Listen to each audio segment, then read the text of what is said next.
So ito na mga kapatid yung kinabitan natin ng lining na nakakapudpud. Ayan, yung lining na nakakapudpud na ganito. Ito yung sa akin, sa stock ko. Pinalitan natin. Ito lahat ng mga pinagpalitan natin.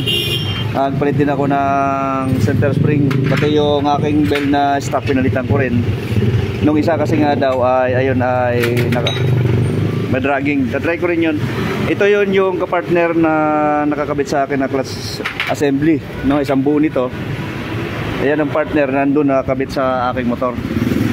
Kaya guys, pag ganyan-ganyan mo kung anong naging sistema, kabakabayuan mo nga. Oh. Ayos. Kaunting piga. Oh. Pa-jump na agad. Nga, kaunting ganun mo nga. Ganun mo ka dito na sa akin. Nga. Okay, kaunting piga.